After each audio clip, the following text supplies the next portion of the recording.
Hi అండి, good morning. ఈరోజు నేను చేస్తున్న రెసిపీ చామగడ్డ కర్రీ.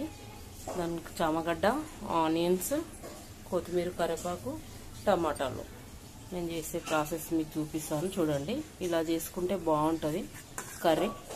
ఆయిల్ వేసుకోవాలి. ఆయిల్ తర్వాత జీలకర్ర, ఆవాలు, కొన్ని పోపు దినుసులు వేసుకున్నాను. వేసుకున్న తర్వాత కొంచెం వేడైన తర్వాత ఆనియన్స్ వేసుకోవాలి.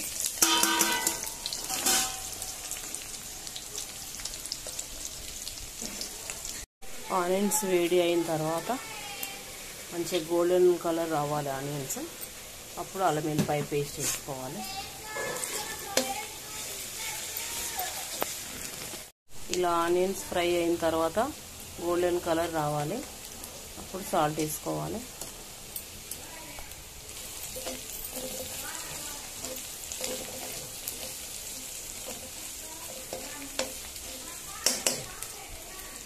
కర్రీ చపాతీలోకైనా, జొన్న రొట్టెలకైనా, పూరీలోకైనా బాగుంటుంది ఫ్రెండ్స్, గ్రేవీగా.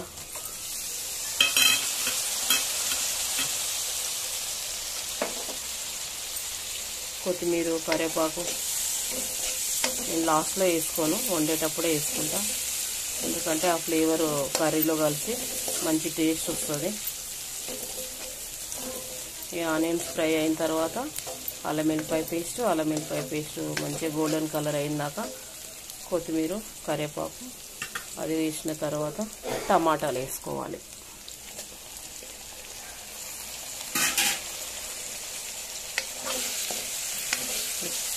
కలుపుకొని టమాటాలు ఫ్రై కావాలి. బాగా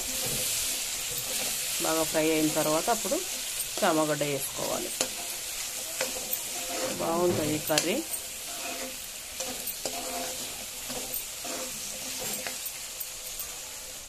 ఇలా టమాటా దగ్గరికి ఫ్రై కావాలి. టమాటా దగ్గరికి ఫ్రై అయిన తర్వాత కారం వేసుకోవాలి.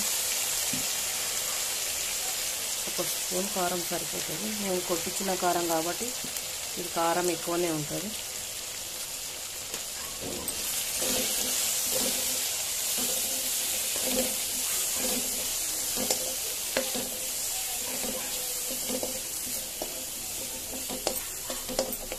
ఇప్పుడు చామగడ్డ యాడ్ చేసుకోవాలి.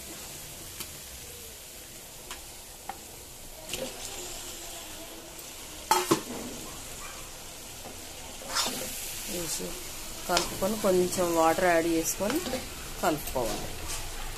వాటర్ వేసిన తర్వాత ఇట్లా జ్యూసీ గ్రేవీగా అవుతుంది.